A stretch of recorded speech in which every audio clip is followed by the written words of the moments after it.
Então hoje começamos essa conversa sobre o tema criação de métodos autorais de treino de dança. Então vamos começar com a primeira reflexão. O que é um método autoral? O método autoral é um método que você mesmo, você mesma desenvolve, ou seja, ele é um método de sua própria autoria. Ou seja, não é um método que você aprendeu com outras pessoas, com uma outra pessoa, e que você reproduz, né, o que você aprendeu, mas você desenvolve um novo método, né, a partir de suas experiências, das suas vivências, das suas ideias, das teorias que você desenvolve ou tem contato. Enfim, você está desenvolvendo um novo método, né? E ele tem a sua autoria, o seu nome. Então, essa é uma primeira ideia. Depois, vamos pensar então sobre a forma como que essa questão do método, da técnica de dança ocorre, né, no meio profissional da dança. Então, o que a gente observa, né, com frequência é que são os métodos consagrados que vão sendo passados adiante. Ou seja, tem um número, vamos dizer, reduzido de métodos, se a gente pensar no número de pessoas, de artistas que estão produzindo seus próprios métodos, são poucos métodos, né, que são passados adiante, são métodos reconhecidos, né, renomados, consagrados, validados de alguma forma. E esses métodos eles podem ser observados a partir de duas características. A primeira é que ele foi criado por uma pessoa ou um grupo de pessoas, né? Mas é muito comum que uma pessoa, uma artista, então desenvolva esse método. Então ela desenvolve ao longo de sua vida, vai ensinando outras pessoas e ao longo das gerações, né, essas pessoas vão ensinando outras pessoas assim por diante. O método vai sendo passado adiante, né, ao longo do tempo e fica com essa marca, o nome dessa pessoa ou o nome que essa pessoa deu para essa técnica, esse método. Uma outra característica, a gente pode pensar os métodos coletivos, né? Então a gente observa muito uma característica cultural, né, de algumas técnicas de movimento, que já se passou tanto tempo, né, do início do seu desenvolvimento, que não se sabe mais se foi iniciado por uma pessoa, um grupo de pessoas, ou foi de fato já iniciado como uma coletividade maior. Então, por exemplo, no Brasil a gente tem uma técnica de movimento que é a capoeira, que é uma luta, né, que já tem alguns séculos, né, de existência. Então a gente não reconhece uma autoria precisa, mas a capoeira já se tornou uma prática coletiva e hoje é difundida, né, no território nacional por várias pessoas e grupos, e essas pessoas e grupos também têm formas diferentes, didáticas, né, diferentes de ensinar esses métodos. Se a gente pensar nas artes marciais chinesas, também é o mesmo exemplo, e de mais tempo, né? Então são milenares, técnicas de movimento que têm milênios e também se tornou uma questão coletiva, uma questão da cultura, né? Que hoje, inclusive, também, tanto a capoeira quanto as artes marciais chinesas são praticadas em diversas partes do mundo, né, por diversas pessoas, mas então tem essa raiz cultural coletiva, né? Então, agora, começando a pensar um pouco, né, esse desenvolvimento de um método autoral de treino de dança, né? Então, você talvez já desenvolva, né, o seu próprio método, ou você quer desenvolver, ou você quer começar a pensar sobre o tema. Então, a primeira questão é que a gente nunca cria do nada, né? Uma criação sempre é uma transformação, né, de elementos já existentes, né? Então, o seu próprio método, né, que você já está criando ou vai iniciar, ele vai partir de algum lugar, né? Então ele vai partir das suas próprias experiências corporais, das suas próprias experiências de vida, né? Tanto as suas experiências corporais cotidianas, né, quanto as experiências que você já teve com outras técnicas de dança, ou de artes cênicas, ou de lutas, de esportes, né? Qualquer prática, né, de movimento. E também as ideias com que você teve contato, né, durante a sua vida, essas ideias vão gerando interpretações sobre a realidade. Todos esses elementos, né, vão ser matéria-prima, né, para o seu método. Então essa é uma primeira ideia. Nada se cria do vazio, né? A gente sempre vai criar a partir de coisas já existentes, transformar esses elementos e criar aí uma nova ideia, uma nova prática.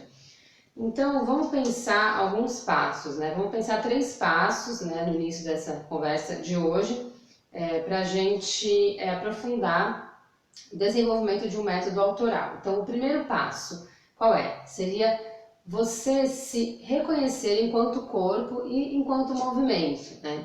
Então, o corpo que somos hoje é resultado, né, do nosso passado corporal, nosso passado de movimento, nosso passado de vida como um todo. Então, desde que nascemos, aí nossa infância, adolescência, vida adulta, enfim, a gente vai desenvolvendo, estabelecendo, né, formas de ser corporais, né, e transformando também, né, essas formas de acordo com as experiências que a gente vai vivendo. Então, uma primeira ideia que eu coloco então a gente fazer um exercício, né? Pode ser um exercício escrito, pode ser um exercício de desenho, que é bacana também, pode ser só um exercício mental ou de fala, né? Falar em voz alta, gravar a sua fala, enfim, registrar de alguma forma ideias, né, sobre a sua própria trajetória de vida, o seu histórico. A gente pode pensar também em um mapa, talvez um mapa corporal da sua vida, né? E nesse mapa você vai ali colocar elementos que, de acordo com a sua visão atual, são elementos que foram importantes para a constituição do seu corpo, né, atual, da sua forma de se movimentar atual. Então eu faço um convite para você relembrar o seu momento desde que você nasceu, a sua infância, né, a sua adolescência, como era a sua vida cotidiana. Você era uma pessoa que se movimentava com constância, né? Seja nas tarefas da casa, seja no espaço público, enfim, você ia para a escola a pé, ou você pegava ônibus, ou enfim, né? Como era o seu movimento cotidiano, assim, para fazer as suas tarefas do dia a dia. Você era uma pessoa ativa, ou uma pessoa que, enfim, que não se movimentava assim tão intensamente? E também pensar os momentos de exercício físico, de esportes, ou se você teve algum contato com vivências corporais diversas ou lutas, por exemplo, e também o contato que você teve com técnicas, métodos de dança, né, e de artes cênicas, né? Pensar como foi cada um desses momentos, né? Quais são os elementos que você desenvolveu, que você lembra que você desenvolveu, o que você pode perceber no seu próprio corpo atual, na sua postura cotidiana, as suas ideias, né? Como esse corpo atual pode ser resultado de cada um desses momentos, né? Então esse é o primeiro passo, se reconhecer enquanto movimento. Esse reconhecimento é importante para a gente entender, né, da onde que a gente está partindo, né? Que é um corpo que é resultado, né, de experiências diversas. O segundo passo, né, então, é entender esse corpo atual e esse corpo passado enquanto matéria-prima, né? Então, a criação de um método, ela vai se utilizar de uma matéria-prima, né, e vai transformar essa matéria-prima em procedimentos, né, em formas, né, de se movimentar, de elaborar exercícios, de entender o movimento, de propor ideias, né, e conceitos, né. Então, o que é importante, né, a gente pensar? Atualmente, né, você como outras pessoas, a gente tem também, além dessas experiências todas, a gente tem interesses e habilidades, né, específicos. Ou seja, é importante não apenas a gente observar nosso histórico de movimento, mas perceber também nossos interesses em várias áreas do conhecimento, né? Porque as várias áreas do conhecimento também geram noções de movimento, né? A gente pensar como os elementos da nossa vida, da sociedade, do cotidiano se relacionam, né? Então, por exemplo, vamos supor que você na escola tinha um interesse na disciplina de física, por exemplo. Então, esse interesse ele foi se desenvolvendo ao longo da sua vida, você sempre manteve esse interesse, esse estudo de alguma forma. Então, se a gente pensar na física, a gente vai pensar, por exemplo, na questão do movimento, das dinâmicas de movimento, né? Tanto dos pequenos objetos como dos astros, da Terra, dos planetas, enfim, das distâncias, né? A gente tem fórmulas, que a fórmula que é uma síntese, né? É uma síntese ali matemática, lógica, que estabelece relações. Essa fórmula expressa um movimento que a gente observa Na realidade, por exemplo, essa forma de pensar da física, que você, por exemplo, pode ter interesse, ela pode ser um elemento que influencia a criação do seu método, né? Então, vai ser um elemento que você vai utilizar como uma perspectiva, uma forma de pensar que você desenvolveu que você pode aproveitar na criação desse método, né, na área de dança. Então, o mesmo a gente pode pensar para outras áreas. Vamos supor que você tenha um interesse na disciplina, na área do conhecimento de história, por exemplo. Então, você percebe, você tem essa sensibilidade para perceber os processos históricos das sociedades. Então, você está sempre observando como esse momento atual que a gente está vivendo é resultado de décadas passadas, de séculos passados. Você percebe a interação entre os povos, enfim, como os conceitos e ideias atuais da nossa linguagem, por exemplo, é resultado da interação de linguagens de vários povos diferentes no passado. Por exemplo, essa questão pode ser uma influência também para a criação do seu método. Você vai pensar a partir dessa perspectiva coletiva, o corpo enquanto um ser coletivo, um ser que é resultado de interações históricas, geográficas, por exemplo.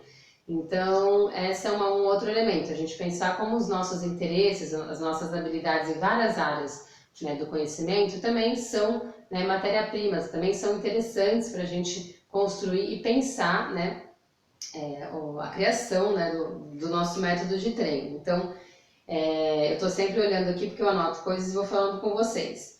Então, esse seria o segundo passo, né? Entender o corpo, né, como matéria-prima, né? Entender o nosso histórico como matéria-prima. Então, um terceiro passo, né, para a gente então finalizar o módulo de hoje é entender e desenvolver, né, formas de trabalhar essa matéria-prima. Então, eu vou dar um exemplo a partir da minha experiência e depois a gente desenvolve melhor nos próximos módulos.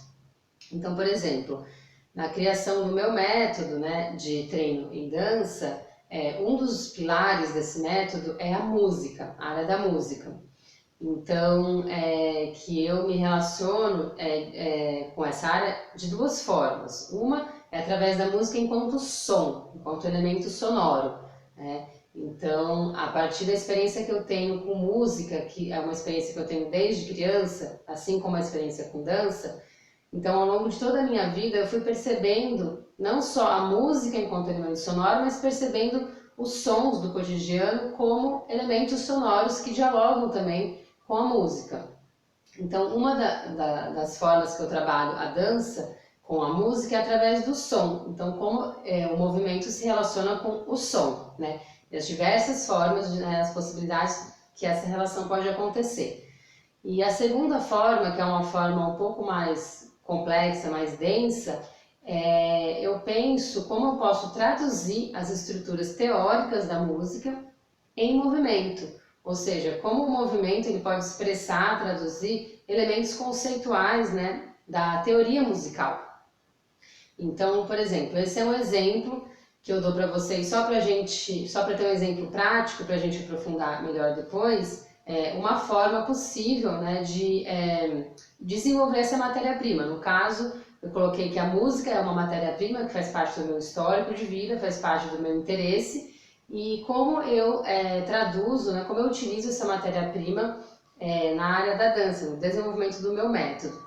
Então, vamos pensar agora no próximo módulo, continuar desenvolvendo essas ideias, né, e conceitos, e pensar como você então pode desenvolver as suas, né, próprias matérias-primas. Então, vamos pensar mais profundamente sobre 4 conceitos, né? Então, método, técnica, tecnologia e estratégia.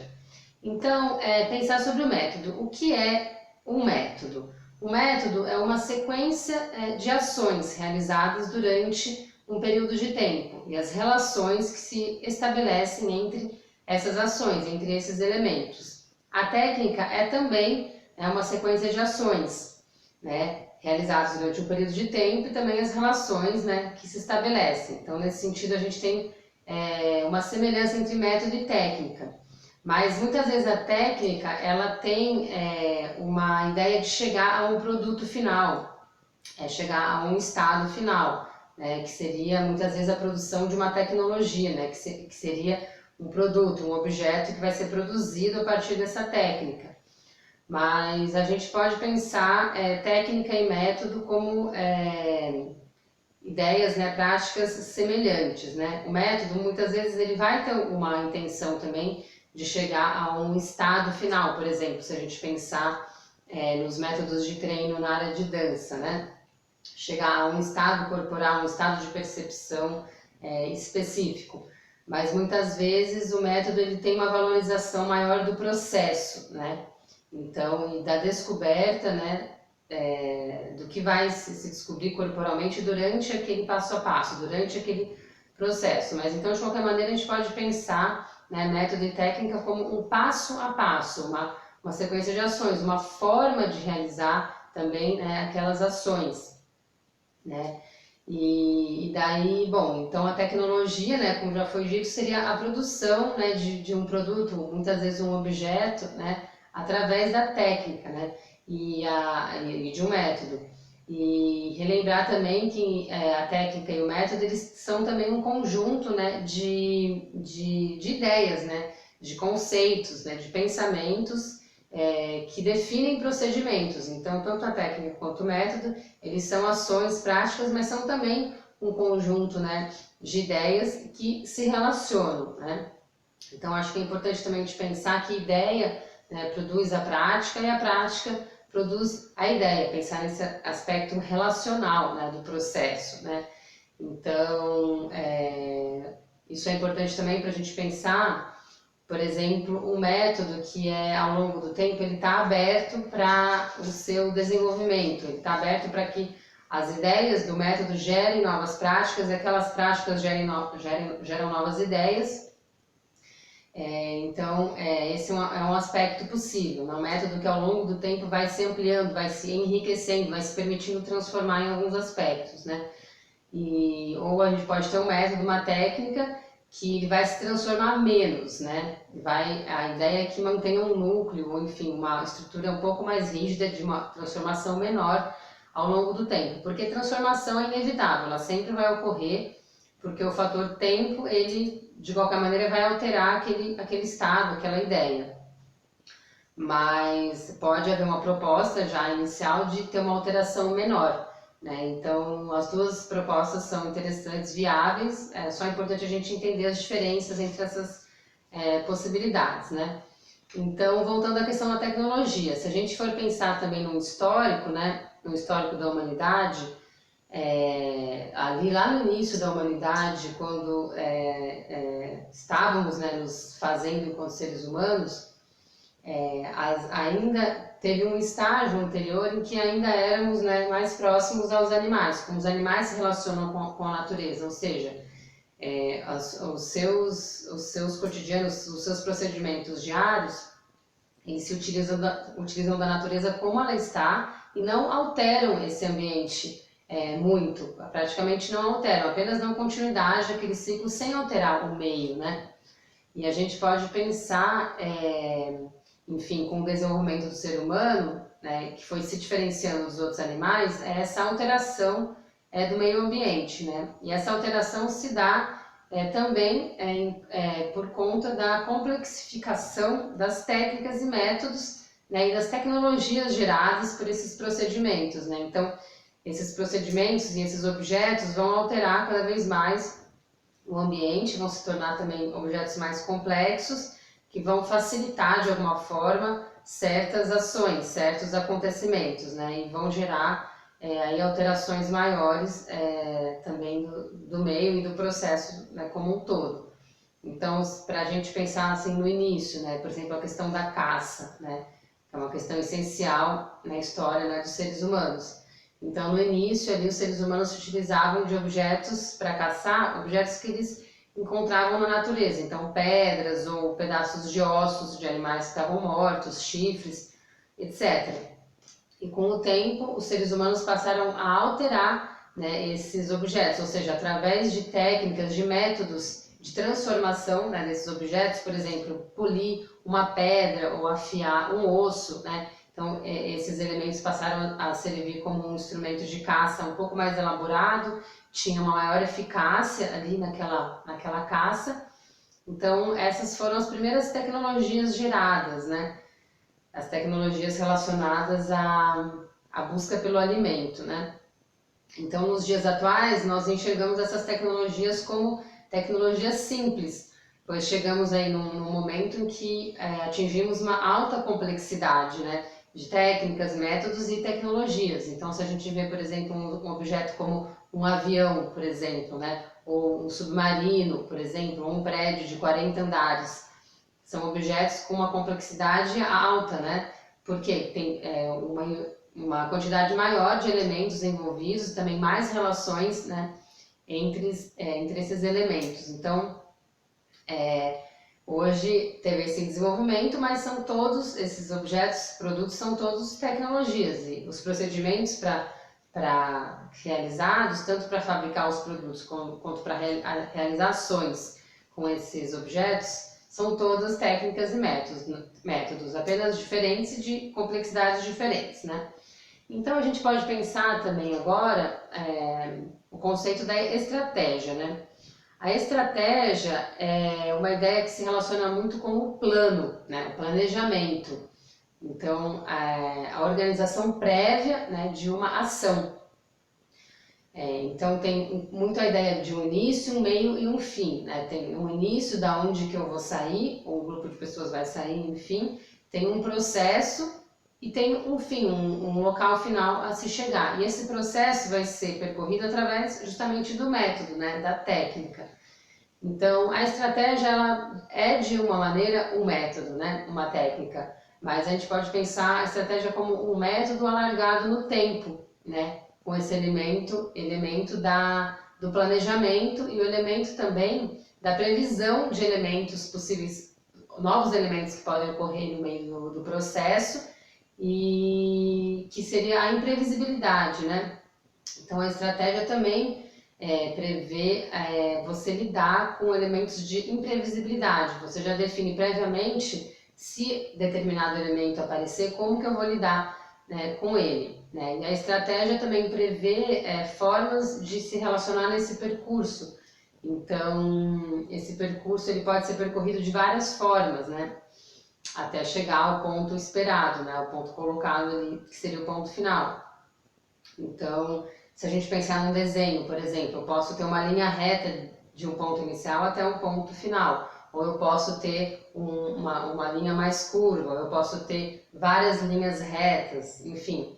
E também a questão da imprevisibilidade, eu posso ir até um ponto e de repente tem um ponto imprevisível, eu volto até o ponto inicial, depois eu vou até um outro segundo ponto, vou até um terceiro, que eu me afasto um pouco desse conjunto, e depois eu volto, depois eu posso chegar mais rápido até o ponto final, enfim.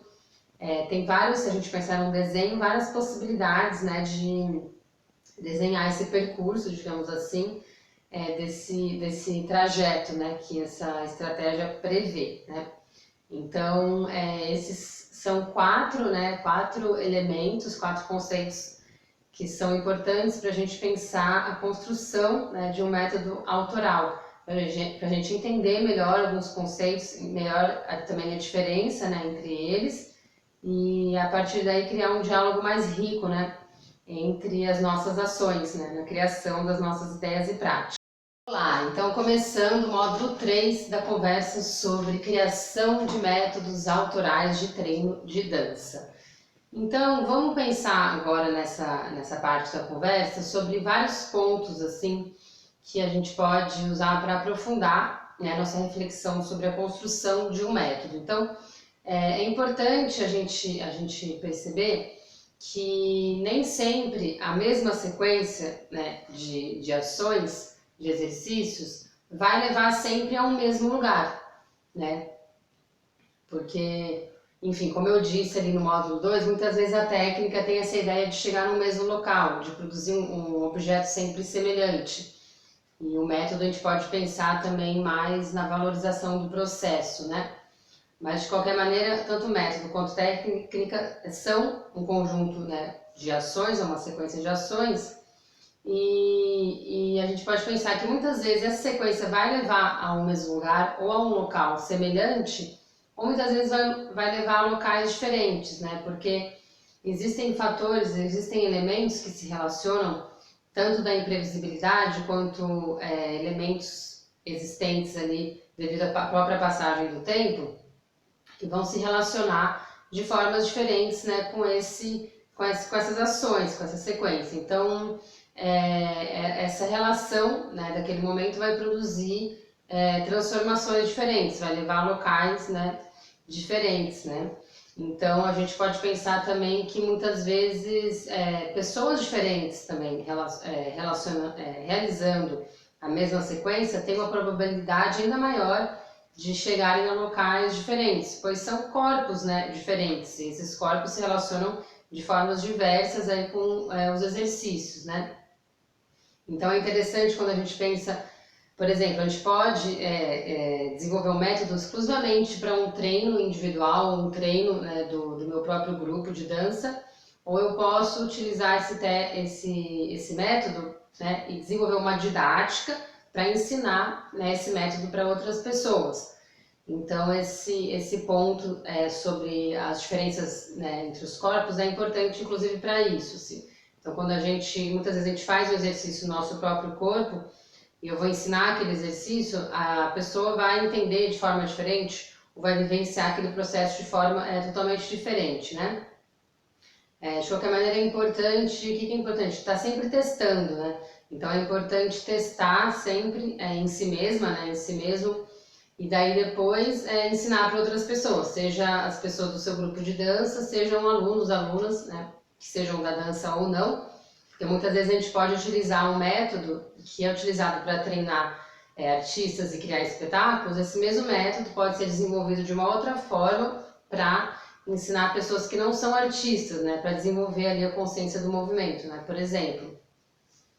Então, é importante pensar esses aspectos relacionais também da transformação do método, né, e também, né, em relação a ensinar outras pessoas, ensinar através da didática, né. Então, é interessante a gente pensar também que essa sequência de ações, né, que compõe o método, ela existe tanto em um exercício apenas, né, nesse próprio exercício tem uma sequência de ações, quanto a sequência de vários exercícios, né, compõe também esse passo a passo do método, ou seja, esse passo a passo existe tanto no circuito do próprio exercício, ou seja, qual é o exercício? Dando um exemplo. Então, vou fazer um exercício de uma caminhada. Então, primeiro eu vou apoiar os pés no chão, depois eu vou empurrar o chão para trás. Esse empurrar e desencadeia ali movimentos, né, das outras partes do corpo. Então, eu me relaciono com o ar, que eu tenho contato, etc. Tem um passo a passo em um mesmo exercício e a gente pode pensar também a sequência, né, de exercícios que compõem ali um treino, né? Então, por exemplo, eu vou trabalhar a questão do peso e da força, né, da aplicação da força. Então, por exemplo, a caminhada pode ser um dos exercícios que trabalha esse tema, essa ideia, enfim, esse estado, esse elemento. Depois eu vou ter um outro exercício, etc. Então, eu posso ter 10, 20, 30 exercícios que trabalham esse mesmo tema. Inclusive, esses exercícios, eles podem ser realizados em várias sequências também diferentes, né? Então, a gente vê aí que o método, se a gente pensar num desenho também, assim como a gente pensou em estratégia, a gente pode pensar o método ou a técnica também uma forma visual, né? Então, por exemplo, tem um exemplo muito bacana que é o mapa do metrô, o mapa de um metrô de uma cidade, né? Então, a gente pode pensar cada estação como um elemento, como um exercício, né? E as ligações entre os pontos, entre as estações, são as relações entre esses exercícios, né? Então, se a gente vê que existem vários tipos de mapas, por exemplo, diferentes do metrô, então o mesmo método ele pode adquirir essas várias formas, por exemplo. Então, eu posso pegar esses 30 exercícios que eu falei, que exercícios para trabalhar a força.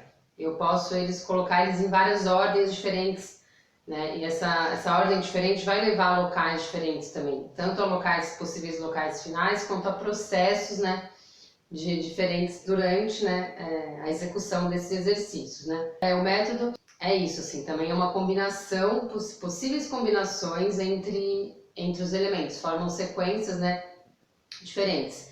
De qualquer forma, independente da sequência, é importante que o método, né, a técnica, que você reconheça qual é o conjunto de exercícios que compõe aquele método, né? Então, vai ter um conjunto de exercícios, então é importante que esses exercícios sejam testados e vocês sejam feitos várias vezes, que você, vamos dizer, vá por caminhos que não sejam tão interessantes, daí volte, refaça, esteja sempre testando, experimentando, até chegar numa forma mais ou menos ideal, uma forma ali que naquele momento é a melhor forma de executar, né, aquele exercício. Então faz parte da construção de um método o desenvolvimento então dos exercícios. Essa é a parte, vamos dizer, prática, assim, né? De botar a mão na massa. Então é desenvolver vários tipos de exercícios, né? Que trabalham temas diferentes, princípios, né? Diferentes ideias, estados, enfim. E você vai refinando com o tempo, né? Vai refinando esses exercícios, né? Então tem alguns exercícios que eles permanecem por muito tempo ali, eles permanecem de um jeito que é o melhor jeito possível e são alterados em poucos detalhes. Tem alguns exercícios que você vai observar ao longo do tempo no seu próprio método que eles sofrem uma constante transformação, estão sempre se aprimorando, se modificando, né? Então é isso, assim, a gente pensar um pouco essa sequência, né, de exercícios e quais são esses exercícios que compõem o seu método. Então, não só os exercícios, mas a gente pode pensar também os princípios, né, os princípios norteadores, né, do seu método, né. Então, você pode também chamar de pilares, né, quais são os pilares que formam essa estrutura do método, ou os temas, os conceitos, né. Então, essa é uma forma de pensar, né, uma forma possível, né. Então, de repente, você tem 2, 3, 4, 5 grandes bases, pode ser também, ou ideias-chave, enfim, pilares que sustentam esse método e cada pilar ele floresce, né? Se a gente pensar, pode pensar também numa árvore que tem um tronco, que é a estrutura, e esse tronco ele abre vários galhos aí que são os vários exercícios, por exemplo, que trabalham esse princípio, né? Então essa é uma forma interessante, né? A gente pensar não apenas que é um conjunto de exercícios, mas eles se relacionam através de princípios, de ideias maiores, né? E essas ideias ajudam também a nortear o desenvolvimento desse método, né? Então, muitas vezes, um determinado princípio, ele ali vai desenvolver 30, 40, 50 exercícios, enquanto um outro princípio só desenvolveu 10, 20, enfim, de repente você olha para esse outro princípio e pensa que ele pode ser desenvolvido, mais desenvolvido também, e também pensar a relação entre esses pilares, esses princípios, né? E é dessa forma que o método vai ganhando, né, complexidade, né? Então essa é uma forma possível de pensar, né? Então a gente pode pensar essa questão da transformação, então, né, ao longo do tempo.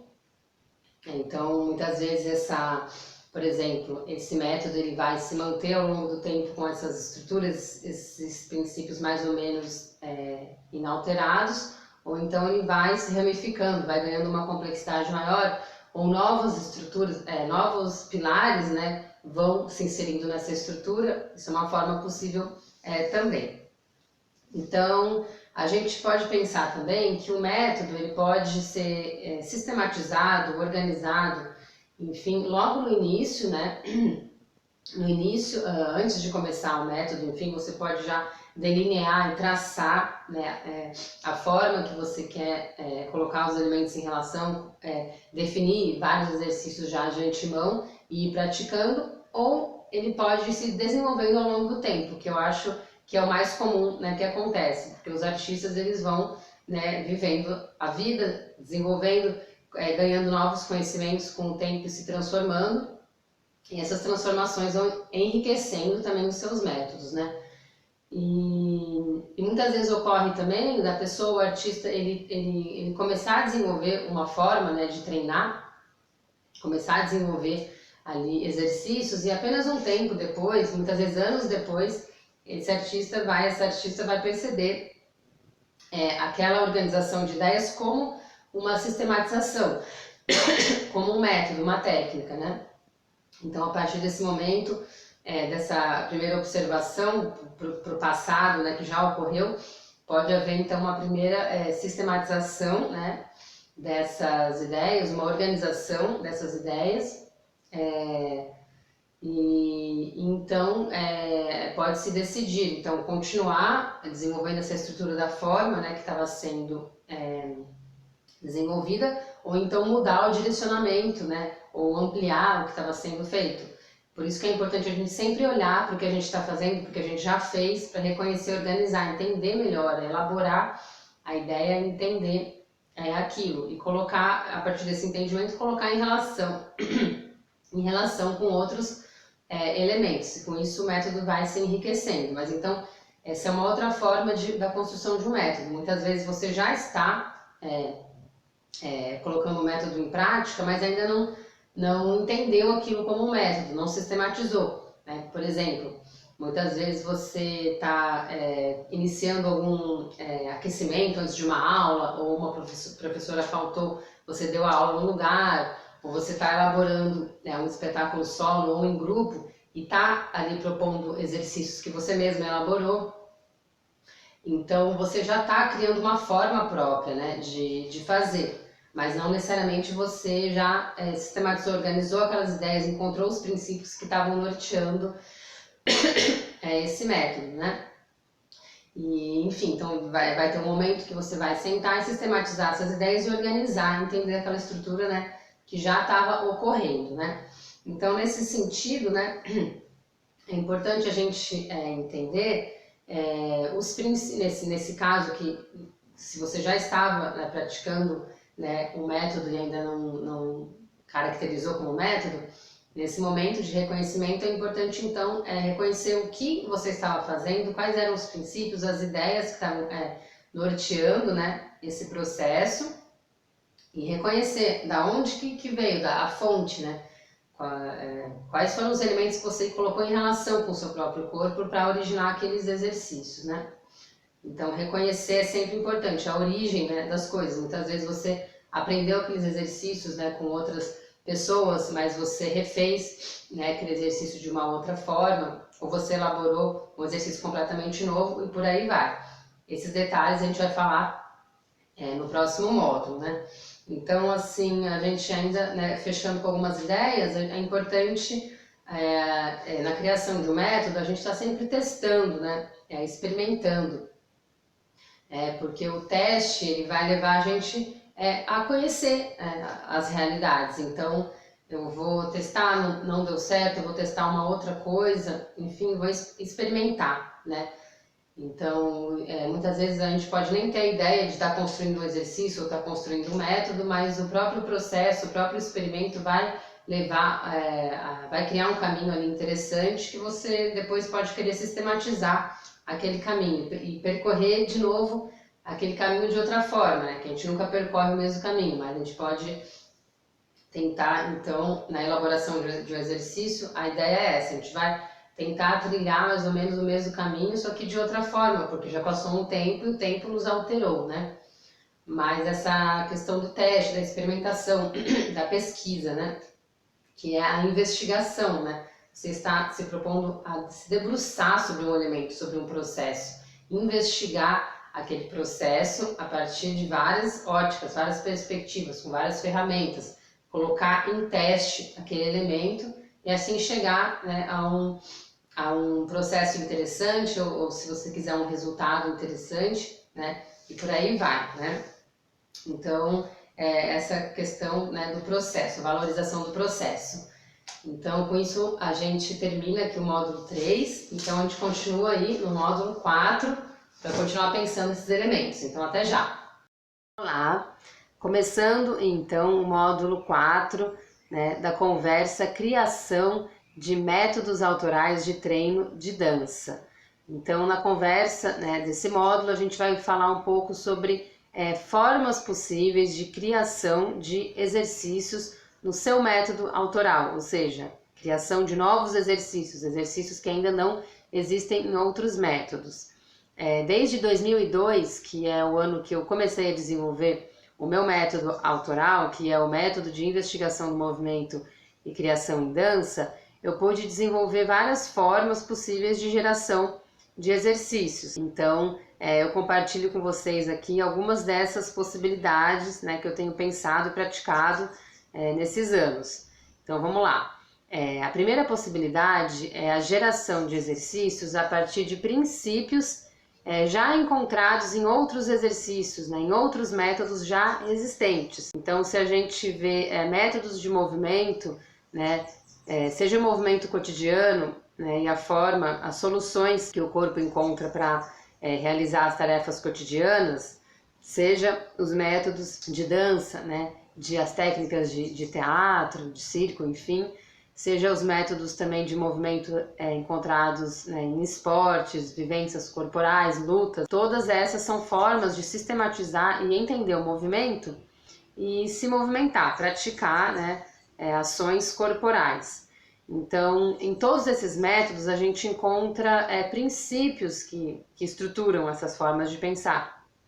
A gente pode também pensar também em ideias, em temas, em elementos ali importantes que são estruturantes desses métodos. Então, vamos primeiro pensar nos métodos cotidianos que a gente encontra de movimentação das pessoas. Vamos pensar no dia a dia, né, das pessoas. Para que a gente se movimente cotidianamente, cada pessoa, cada corpo encontra ali uma solução mais adequada para as suas necessidades de se movimentar e realizar as ações do dia a dia. Então, por exemplo, para levantar da cama de manhã, ou enfim, para cozinhar, preparar ali a sua refeição, para varrer um chão, ou por exemplo, para molhar o jardim, acessar a mangueira e molhar o jardim, todas essas ações, elas necessitam, né, que o corpo se movimente de determinadas formas para que aquela ação seja realizada. E essas ações podem ser realizadas de várias formas, né?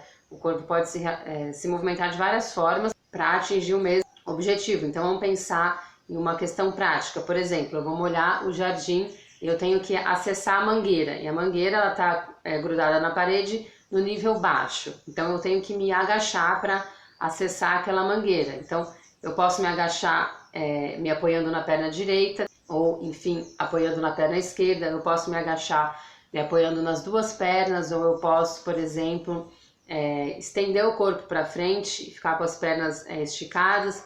Assim eu consigo também colocar a minha mão ali no nível baixo e acessar a mangueira. Eu posso sentar em um banquinho, enfim.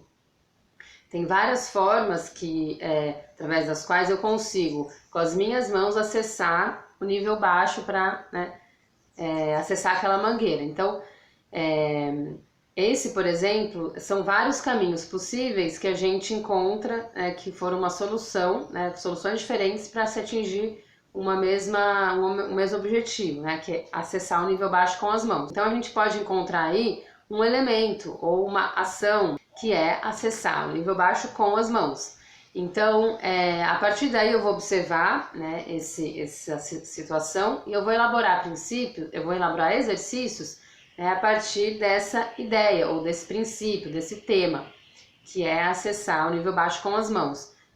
Existem vários exercícios possíveis que podem desenvolver essa ação. Então vamos pensar agora em métodos de movimento, por exemplo, a capoeira, que é uma luta, né, que existe no Brasil, né? Então muitas pessoas falam que se brinca de capoeira, outras que se luta a capoeira, mas enfim, é uma técnica, um método corporal, né, onde duas pessoas estão travando uma relação, uma luta ou uma brincadeira. Um dos elementos que a gente encontra, né, na capoeira é o elemento da prontidão, né, da resposta rápida, né, do reflexo. Ou seja, eu vou dar um golpe ou eu vou me proteger, né, eu vou me proteger de um golpe e para isso eu tenho que ter uma resposta rápida, o meu reflexo tem que agir ali de forma bem rápida, o corpo tem que estar em um estado de prontidão constante, porque eu vou dar um golpe, logo a pessoa vai responder e no meio da resposta desse golpe da pessoa eu já vou entrar ali com outro movimento. É uma constante ação e reação, pergunta e resposta, né? onde as pessoas acabam interagindo, entrando uma no espaço da outra e gerando muitas vezes até uma dança, né? Muitas pessoas se referem à capoeira também como uma dança. Mas enfim, então observando esse elemento da capoeira, esse princípio, se a gente pode chamar assim, da prontidão, de que forma então eu posso desenvolver esse princípio de outras formas? Que exercícios eu posso desenvolver que trabalham esse princípio da prontidão, né? Então é um outro exemplo. Então se a gente olhar para um outro exemplo, por exemplo, das artes marciais chinesas, vamos pegar o Tai Chi Chuan. O Tai Chi Chuan, um dos elementos que também estrutura a sua luta, a sua prática, é a questão da multidimensionalidade ou multilateralidade, que é a forma que eu denomino. Ou seja, o corpo está sempre se movimentando para todos os lados ao mesmo tempo, né? Então, o pé que ele está empurrando o chão para trás, ao mesmo tempo eu estou me movimentando com as mãos para realizar um golpe, por exemplo. As minhas mãos estão se direcionando para frente. A lateralidade também, ela está em ação, né, através, seja das extremidades, né, dos braços, ou a forma que eu estou direcionando o tronco, ou, por exemplo, o olhar periférico. O corpo está sempre atento para todos os lados ao mesmo tempo, justamente porque ele tem que se defender e tem que atacar, né? E tá com essa ideia sempre ocorrendo ao mesmo tempo, do ataque e da defesa, né, que pode vir a qualquer momento, que tem a ver com a prontidão também, mas a gente aí está aprofundando um outro elemento, um outro princípio, que é da direção do corpo, está sempre ocorrendo para vários lados ou para todos os lados ao mesmo tempo. Então, como que é isso, né? Que exercícios que eu posso realizar, que outros exercícios que não os exercícios que já são desenvolvidos no Tai Chi Chuan, que outros exercícios que eu posso realizar que trabalham esse princípio, né? Então são muitas as possibilidades, né? Então aí vai do desenvolvimento do seu método e da criação desses novos exercícios. Um outro exemplo, por exemplo, o balé clássico, né? Que tem aí também várias escolas, vários estilos. Um elemento que a gente encontra forte, que se é que a gente pode chamar também de princípio, né? Princípio, a gente pode usar esse termo elemento que é mais geral, é a questão do equilíbrio, né? Então, por exemplo, se a gente olha nas piruetas, por exemplo, ou na própria sustentação do corpo, quando ele está realizando um movimento ali sem muito deslocamento no espaço, enfim, o equilíbrio é um tema bastante importante no balé clássico. Então, tem vários exercícios que trabalham, né, o equilíbrio no balé. Que outros exercícios eu posso criar que trabalham esse princípio, né, do equilíbrio? E assim vai. Então, essa primeira possibilidade, né, de criação de exercícios é a partir de princípios encontrados em outros métodos de movimento e a partir daí, com esses mesmos princípios, gerar novos exercícios. Então, a possibilidade 2 é desenvolver, né, exercícios já existentes, né, encontrados, né, em outros métodos, né, desenvolver esses exercícios que já existem. Então, desenvolver através de uma outra forma, né? Aprimorar o exercício, né? Transformar, desenvolver. Então, esses exercícios podem ser encontrados tanto, né, nos métodos cotidianos de movimento, como eu mencionei, como outros métodos de dança, métodos de esportes, etc.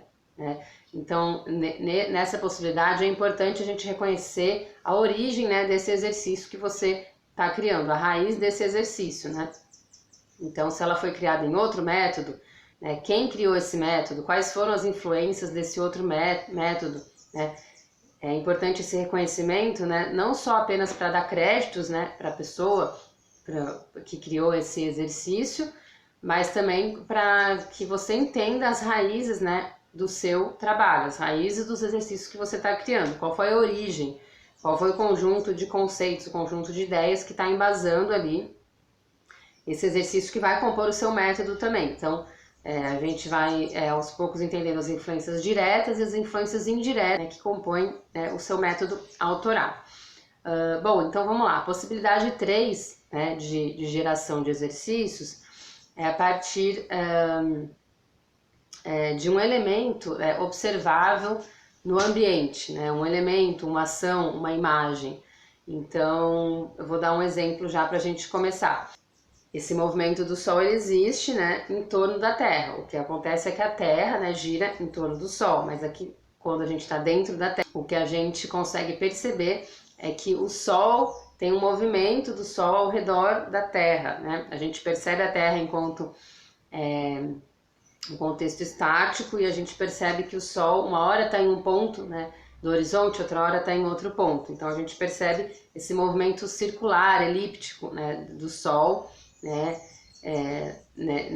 no céu, né, o que a gente percebe como se estivesse ao redor, né, da Terra, enfim. Mas daí qual que é a questão? Eu observo o Sol, então eu observo esse movimento, eu observo também outras características. Eu observo a intensidade do Sol, né, por exemplo.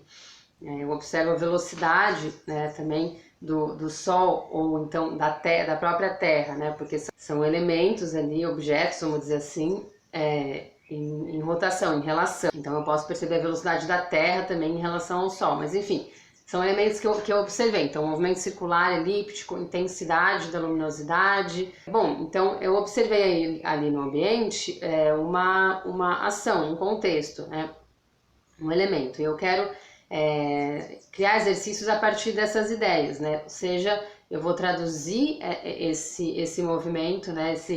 Esse contexto que eu encontrei, ou eu vou me relacionar com essas ideias. Enfim, eu vou desenvolver essa ideia, esse elemento que eu encontrei no ambiente. Então, eu vou desenvolver exercícios, por exemplo, que trabalhem movimentos circulares, movimentos elípticos, ou então exercícios que trabalhem a questão da velocidade, ou também a questão da relação entre dois corpos a partir, por exemplo, da velocidade.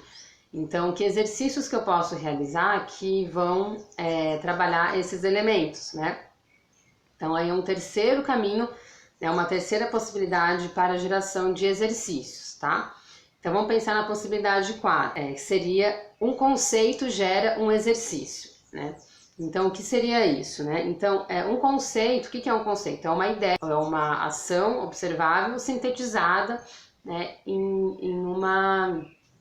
sintetizada, né? Sintetizada em uma nova ideia, é uma síntese, né? Um conceito é uma síntese. Muitas vezes o conceito ele existe já dentro de uma teoria, né? Que é um conjunto de ideias que se relacionam. Então, eu vou olhar para esse conceito e a partir dele vou gerar um exercício. Por exemplo, se vamos pegar a área da física, por exemplo.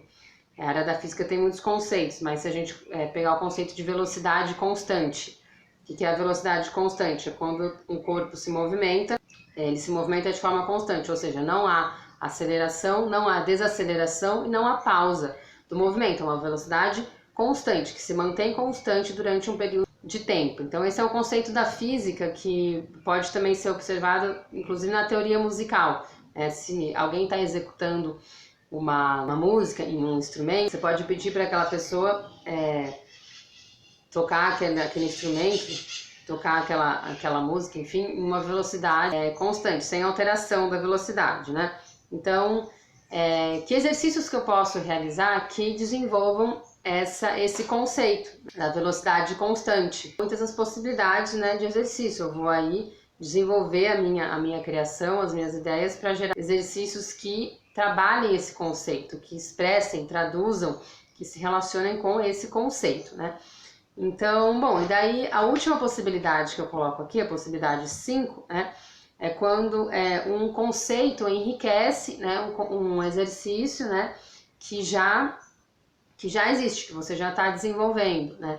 Então você já desenvolveu um exercício. Em algum momento, né, da criação do seu método, você se depara, você pesquisa outras áreas do conhecimento, enfim, e você se depara com um conceito que é muito interessante, que se relaciona com aquele exercício, ou muitas vezes que expressa, que já estava contido naquele exercício, mas você não tinha conhecimento, né, do desenvolvimento teórico, né, desse conceito. Então, a partir desse momento, a partir desse exercício já existente, você então começa a relacionar essa área teórica, esse conceito já desenvolvido, com o exercício que você também já desenvolveu.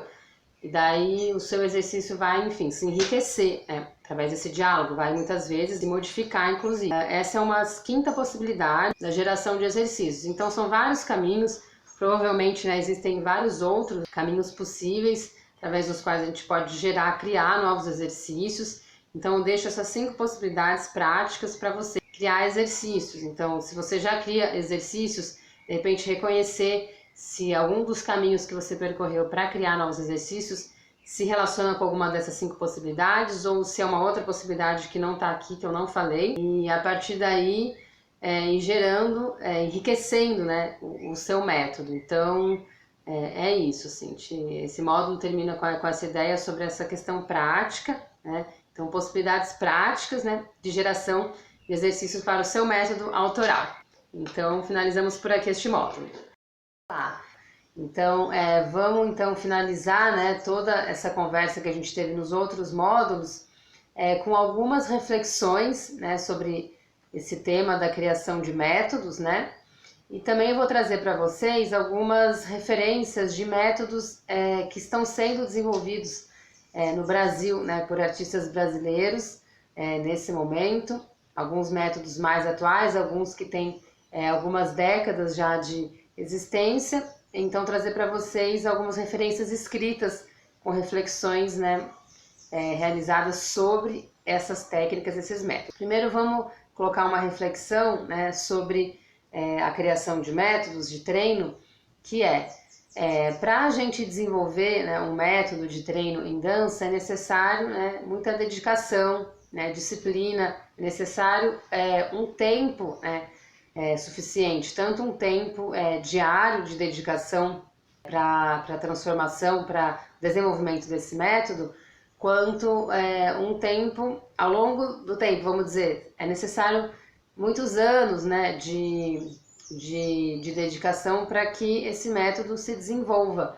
Então, ainda que eu tenha já de início uma ideia, né, que eu vou querer praticar, colocar em prática, essa ideia, quando ela é colocada em prática, ela é confrontada, né, com a própria prática. Então, é importante que esse processo esteja aberto às transformações necessárias.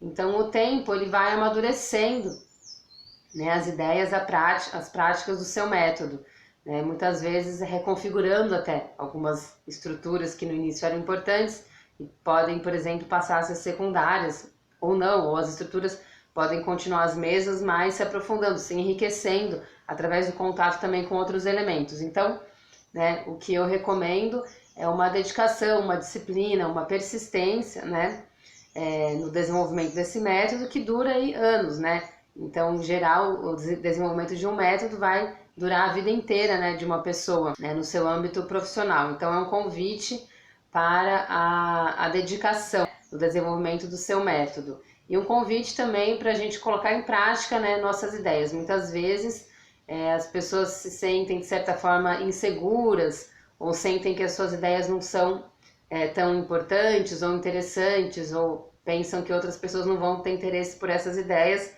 por existirem já métodos, né, consagrados de treino. Mas esses métodos consagrados, provavelmente no início, quando estavam iniciando, também não eram, né, conhecidos, também não eram legitimados no início. A legitimação de um método, existem vários fatores que levam a isso, mas um dos fatores realmente é a persistência no tempo, né? A persistência no tempo e também a difusão desse método, a difusão para outras pessoas, alunos, alunas, né, artistas, e enfim, o diálogo desse método com grupos, né, de pessoas. Dessa forma, o método também vai se tornando conhecido. Então, eu deixo aqui um estímulo para que você não abandone suas ideias, suas vontades, suas necessidades de criar um método próprio de treino, persista, né, nesse método. E é isso aí, bom trabalho, desejo um bom trabalho para todos, para todas, na criação de seus métodos autorais de treino em dança. Então, algumas reflexões aqui para a gente pensar. Por exemplo, é importante, quando a gente elabora um método, pensar na questão dos conceitos, né, das palavras. Existem palavras que vão expressar o que eu estou realizando, o que eu estou praticando, de que forma eu estou realizando determinado movimento, determinado exercício. Então, é importante uma busca pelas palavras que melhor expressem, né, o que você está realizando, porque a relação entre realidade, vamos dizer, materialidade e linguagem muitas vezes esse processo de expressar, de traduzir a realidade através da linguagem, muita coisa se perde, porque eu estou traduzindo através de uma outra forma o que está acontecendo, o que eu estou vendo, o que eu estou vivenciando. Então é importante que a gente busque palavras, conceitos que expressem da forma mais verídica possível, vamos dizer assim, para que haja um entendimento na comunicação desse método. Então, buscar as palavras, né, buscar sempre esse trabalho também teórico, né, esse trabalho com a palavra falada, a palavra escrita.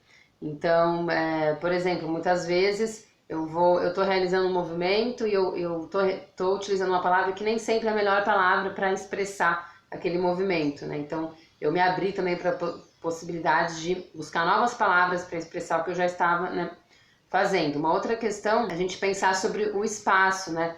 O espaço onde estamos realizando os nossos treinos. Então, eu acho importante que os artistas realizem treinos em vários espaços, né, diferentes. Então, tanto em espaços, né, fechados, quanto espaços abertos, espaços de diferentes tamanhos, né, também. Então, por quê? Porque os espaços, a diferença, né, entre os espaços, ela proporciona diferentes também possibilidades corporais, né?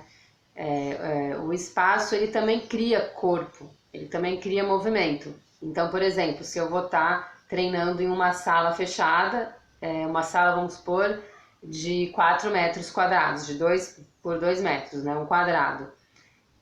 Aquele espaço vai produzir um certo corpo, né, é um espaço limitado, um espaço pequeno, é um espaço fechado. Então, por exemplo, eu não vou poder correr, pular, realizar muitos deslocamentos. Eu vou, então, provavelmente desenvolver ali a minúcia do detalhe, né, movimentos que focam ali no pequeno, por exemplo. Essa é uma possibilidade. Por outro lado, né, quando eu vou para a rua, para o espaço urbano, o espaço aberto, vamos supor que eu estou numa praça ou num campo aberto, enfim, vão ser outros elementos ali. Eu vou ter uma amplitude, vou ter o ar se movimentando, a luz do sol, enfim, o próprio horizonte, né, distante. Então, isso vai proporcionar outros tipos de movimento, outros tipos de exercício.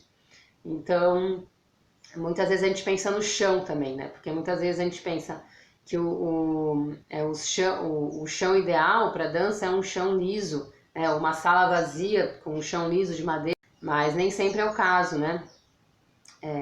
Eu acho assim, eu coloco que não tem um espaço ideal para dança, existem espaços diferentes, né, que geram danças diferentes, que produzem corpos, né, também diferentes. Então, se eu vou estar descalça num chão liso de madeira, isso vai gerar uma dança específica, ou várias danças possíveis específicas. Mas se eu tiver, por exemplo, descalça na rua, no asfalto, como que esse ambiente, como que esse chão gera um outro movimento, né? Uma outra atenção, uma outra prontidão. Ou eu vou estar de tênis, por exemplo, percorrendo várias escadas que existem numa praça, por exemplo, com pessoas passando. Também é um outro fator ali, um fator do imprevisto, que não é um chão plano, eu já estou escalando degraus e assim vai. Então, eu recomendo, né, para todos os artistas que pratiquem os seus treinos e desenvolvam, inclusive, exercícios diferentes que possam ser realizados em espaços diferentes. Às vezes, um mesmo exercício também realizado, você coloca o exercício em relação.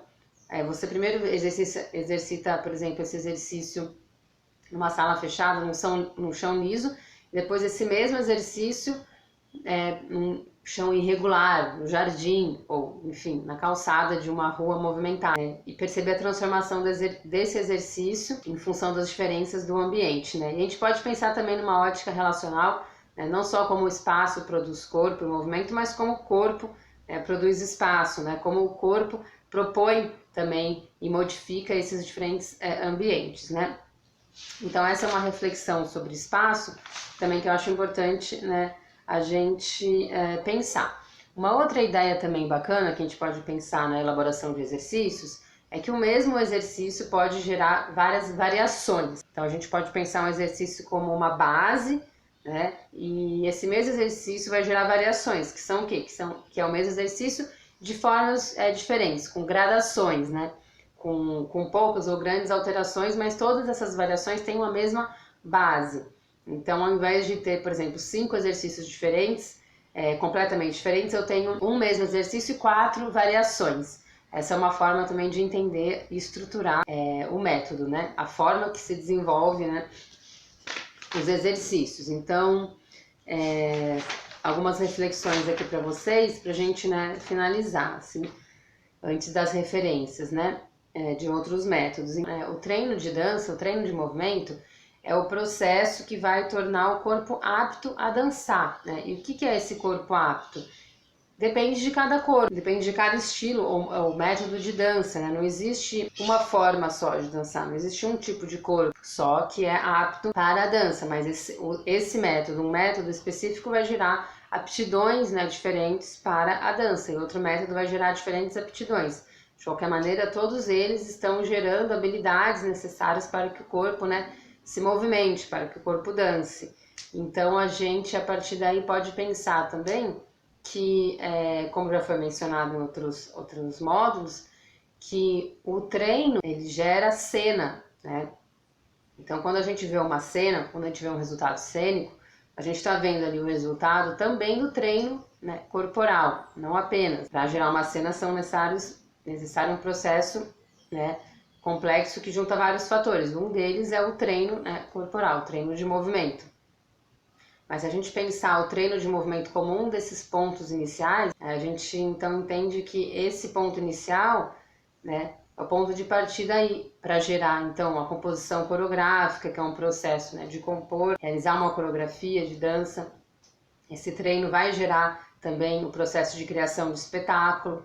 Esse treino vai gerar também uma ideia cênica que se transforma depois em uma dramaturgia cênica, né?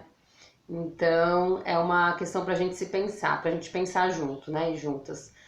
Como que os diferentes treinos, né, de movimento, os diferentes métodos e técnicas de se movimentar geram, né, cenas, ideias cênicas diferentes. Então, essas são algumas reflexões. Então, a gente termina esse módulo e daí no módulo final a gente finaliza então com a referência de outros métodos para enriquecer nossas reflexões, tá bom? Então, até já. Olá! Começando então o módulo 6, o último módulo da conversa Criação de Métodos Autorais de Treino de Dança. Então, nesse último trecho da conversa, eu vou trazer para vocês algumas reflexões sobre métodos de dança, métodos de treino em dança que estão sendo, né, desenvolvidos no Brasil por artistas brasileiros e brasileiras. Então, vou falar, né, vou ler para vocês trechos de livros, né, e pesquisas escritas sobre esses métodos. São 4 métodos que eu vou trazer. Então, o método Ivaldo Bertazzo, o método Klaus Viana, o método Conscientização do Movimento, né, desenvolvido por Angel Viana, e o método BPI, desenvolvido por Graziela Rodrigues. Vou trazer trechos breves para a gente enriquecer, né, as nossas reflexões, e daí cada pessoa pode, né, buscar mais informações sobre esses e outros métodos para enriquecer aí o desenvolvimento do seu próprio método. Então vamos começar falando um pouco da técnica clausiana, né? Eu vou ler aqui. Então tem a dissertação de mestrado, né, escrita pela Luzia, né, Carion Brás, né? Então chama a iniciação ao treinamento do ator através da técnica corporal desenvolvida, né, por Klaus Viana. Então um trechinho aqui para a gente então pensar. O ponto de partida desse processo é um trabalho de conscientização por parte do intérprete da sua relação com o mundo exterior, através da observação. É proposto ao aluno que direcione a atenção ao uso de seu corpo no cotidiano. A percepção da postura, do andar, de como são mecânicos e repetitivos os gestos, de como os sentidos, principalmente a visão, a audição e o tato, estão adormecidos. São referências fundamentais para o aluno. A constatação clara dos limites é indispensável para a conscientização da necessidade de um trabalho e como referência para posteriores avaliações dos resultados desse e de outros processos. A verificação do quanto é pobre o vocabulário gestual no cotidiano, principalmente em decorrência das tensões musculares, é conduzida pela execução de sequências de movimentos simples, como andar, agachar, sentar, Deitar e levantar. Klaus afirmava que essa experiência deveria ultrapassar os limites da sala de aula e ser vivenciada, né, no cotidiano. Então, quanto mais rapidamente o aluno conseguisse converter gestos comuns em atitudes mais ou menos conscientes, mais facilmente poderia avançar em direção à liberdade, né, à autonomia para a composição de um repertório mais amplo, né, e eficiente. Ela continua: o conhecimento das habilidades motoras e sensoriais de que todo ser humano dispõe é o caminho para a identificação mais precisa dos limites pessoais e o início de sua superação. Além das primeiras percepções das alterações na qualidade expressiva, através do uso efetivo dos sentidos em suas atuações, né, ativas e receptivas, em ações simples, os alunos iniciam um processo de aprendizagem consciente sobre a estrutura óssea, né, muscular e seus funcionamentos. Aprendem a reconhecer e a explorar os movimentos possíveis de serem realizados pelas articulações, os princípios mecânicos, como o peso, né, entre parênteses, reconhecimento da força da gravidade, fecha parênteses, os apoios, alavancas, o equilíbrio, entre parênteses, relação de forças, fecha parênteses, e principalmente os direcionamentos ósseos, que através das oposições geram o aumento dos espaços articulares e da flexibilidade do tônus muscular. Então esse é um trechinho aqui sobre o trabalho, né, desenvolvido por Klaus Viana e desenvolvido então até os dias de hoje por várias pessoas, né, que desenvolvem e ensinam esse método aí para muitas outras pessoas e artistas, né? Então, vocês podem procurar aí mais informações e procurar fazer aulas também com as pessoas que estão ensinando, né, esse método. Agora eu vou ler para vocês, então, um pouquinho sobre o método Ivaldo Bertazzo, que está no livro Gesto Orientado, Reeducação do Movimento, né? Então, vamos lá, aqui um trechinho para vocês, para a gente entender só alguma ideia, né, sobre esse método. Linhas de representação do horizonte. A primeira das linhas de representação é a dos pés. Durante a caminhada, o impulso da marcha ocorre a partir da transmissão de força pelos metatarsos e dedos dos pés aos músculos das pernas, transcendendo a região coxo-femoral e firmando os quadris, onde passa outra linha representante do solo para nosso equilíbrio, uma linha horizontal, que atravessa e une a articulação coxo-femoral. A força propulsora dos passos atinge as costelas, por meio dos pilares laterais que organizam e sustentam o tronco, alcançando e descomprimindo a parte superior da coluna. A cintura escapular, que é a junção do osso do braço com o tronco, apoia-se firmemente sobre as costelas, recriando nessa porção uma outra linha horizontal de referência para as caixas frontais, importante para que os braços encontrem concretamente os sentidos da linha do horizonte. A marcha humana, em seus movimentos cruzados, cria uma certa torção para nos inserir no espaço. Uma torção que atinge as laterais do pescoço e as têmporas, enquadrando a visão. Nesse fluxo de forças entre pés e cabeça, onde me descomprimo para alcançar a altura sempre reconquistada, deverei manter o compromisso de representação desses patamares desdobrados do solo, das linhas dos pés à linha do horizonte. Como se estivessem nadando, as mãos e os braços pressionam a atmosfera durante a caminhada. Utilizar os braços como barbatanas no ar regula as forças que me mantêm na posição ereta. A consistência dos braços nos deslocamentos e o apoio das mãos sobre superfícies, né, e objetos proporcionam sustentação à cabeça. Consistência elaborada primordialmente na deglutição dos alimentos e sucção do leite materno. Essas forças se disseminam durante o desenvolvimento, irradiando-se através dos músculos dos braços e do peito, conferindo estrutura à bacia e creditando às pernas a alternância propulsora da marcha. A partir daí, de posse de um centro físico, localizado abaixo do umbigo, a organização motora permite que cada membro do nosso corpo funcione como um planeta, gravitando em sua elipse própria. Tais elipses são a base da estrutura da coordenação motora para os movimentos, definindo-nos a tridimensionalidade dos gestos, promovida pelo desenho estrutural entre articulações e músculo. Então esse foi um trechinho aí bem curto, encontrado no livro Gesto Orientado, Reeducação do Movimento, que fala um pouco sobre o método Ivaldo Bertazzo. Então vocês podem também pesquisar, né, também para quem se interessar. Agora eu vou falar um pouquinho sobre o método, né, BPI, desenvolvido por Graziella Rodrigues, né?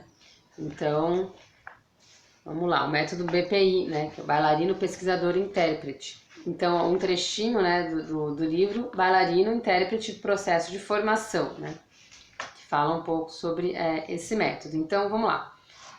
Consideramos como estrutura física a forma pelo qual, né, o corpo se organiza para realizar diversas categorias de linguagem e movimento. A análise e decodificação da estrutura física e dos movimentos das partes do corpo ocorreram dentro de algumas manifestações populares brasileiras. Além dos fragmentos de dinâmica, considerados, né, comumente os momentos da dança, consideramos as ações que permeiam, né, os rituais. Os procedimentos de estudo foram, primeiro, a observação e aprendizado dos movimentos junto aos mestres populares durante a pesquisa de campo. 2. Análise dos registros em vídeo realizado em campo. 3. Aprendizado a partir da atuação de personagens, né, provindas das pesquisas. A experiência do olhar associada ao fazer, vivência do próprio corpo, representou uma constante. Realizou-se os desdobramentos de cada movimento, considerando-se as partes do corpo envolvidas, as quantidades de esforço empregados, a qualidade do fluxo gerado e outras análises do corpo na ação e na inação. Tudo isso teve como objetivo apreender as configurações e significados do corpo, relacionando-se às linguagens de movimento das diversas manifestações, foi sendo possível identificar uma única estrutura física. A partir de uma intensa relação com a terra, o corpo se organiza para a dança. A capacidade de penetração dos pés em relação ao solo, um profundo contato, permite que toda a estrutura física se edifique a partir de sua base. A imagem que temos do alinhamento é de que a estrutura possui raízes. Então, através da posição paralela dos pés, segue-se o alinhamento de toda a estrutura óssea e a musculatura é trabalhada acompanhando seu próprio desenho, em espiral. No alinhamento, pretendemos respeitar o espaço articular e a ampla mobilidade de cada uma das articulações. A estrutura absorve o simbolismo do mastro votivo, enunciada pelo estandarte, que representa os santos de devoção. A parte inferior do mastro liga-se à terra e a parte superior interliga-se com o céu. O corpo representa o próprio mastro festivo, em torno do qual ocorre o circuito energético. Com esse simbolismo, o corpo assume a configuração de sua força psíquica. Então, é uma breve reflexão sobre a técnica BPI. Também, quem quiser, né, se interessar, realizar aulas, pode também buscar aí pelas pessoas que estão, né, ensinando esse método. E para finalizar, vou falar um pouco então sobre a Angel Viana, né? Então, no livro Angel Viana, a Pedagoga do Corpo, escrito por Enamar Ramos, que fala sobre a técnica desenvolvida, né, por Angel Viana. Então vamos lá. O trabalho de conscientização do movimento de Angel Viana resulta de conteúdos vindos de várias fontes, cruzando-se e complementando-se. Ele é tão claramente interdisciplinar que se pode compor a origem de cada princípio, de cada ideia. Essa interdisciplinaridade lhe confere o status de forma de conhecimento maduro, concretamente construído, composto por fios que vieram de muitos desafios somados. Angel Viana construiu seu trabalho partindo de questionamentos, buscou um caminho consciente com base em dificuldades encontradas muitas vezes em seu próprio corpo. A conscientização do movimento se propõe, por meio do movimento, a revelar uma dança que já está no indivíduo e por isso prescinde de elementos externos. Abre aspas. É espantoso, fecha aspas, afirma Angel Viana, abre aspas, o que o corpo é capaz de fazer quando é deixado livre, fecha aspas. Muitas vezes esse corpo livre tem dificuldade de aflorar devido a bloqueios acumulados durante toda a vida. Angel incita o desbloqueio durante suas aulas, por meio de determinado estímulo e de um tempo de espera, para que cada um ouça o corpo e faça o que ele está pedindo. Geralmente isso é feito no final da aula. Usando como estímulo, por exemplo, um movimento da aula ou uma música, Angel pede aos participantes da aula, atores, que se locomovam livremente pela sala e deixem o movimento fluir. Aos poucos, à proporção que bloqueios vão sendo eliminados, surgem movimentações, que são verdadeiras coreografias. Todo o trabalho é baseado na comunicação corporal, na energia gasta no esforço e na sua real capacidade de realizar. A prática visa a dar um treinamento para que essa comunicação aconteça em vários níveis e se faça mais real com a participação do corpo. Para que tal procedimento ocorra, é preciso pensar em cada movimento durante a sua realização. Para isso, Angel, durante as aulas, repete a sequência por determinado tempo, pedindo que a cada repetição seja observado o que acontece no corpo, não só na parte que se movimenta, como também no resto. Quais modificações ocorrem durante e após a realização do exercício? Como estava o corpo antes de executá-lo? Como ficou depois? Isso requer treinamento, pois estamos acostumados, em função das exigências do nosso dia a dia, a passar de um movimento para o outro sem perceber. Angel Viana defende uma movimentação feita com atenção, sem a preocupação de prepará-la por inteiro, e sim buscando uma ação espontânea, que resulte da própria consciência do que o corpo necessita. Então, a última reflexão aí sobre a técnica desenvolvida por Angel Viana. Então, deixo aqui para vocês algumas referências sobre alguns métodos que estão sendo desenvolvidos nesse momento no Brasil. Tem muitos outros, então faço um convite para que você conheça os métodos que outros artistas estão desenvolvendo e também artistas próximos do seu círculo, artistas com que você trabalha, de repente essa pessoa está desenvolvendo um método que ainda não é conhecido, mas que tem muitos elementos interessantes e ricos aí para desenvolver o debate, as práticas na área de dança. Eu finalizo a conversa e desejo a todas e todos um ótimo trabalho no desenvolvimento de seus métodos autorais de treino na área de dança. Então, até a próxima!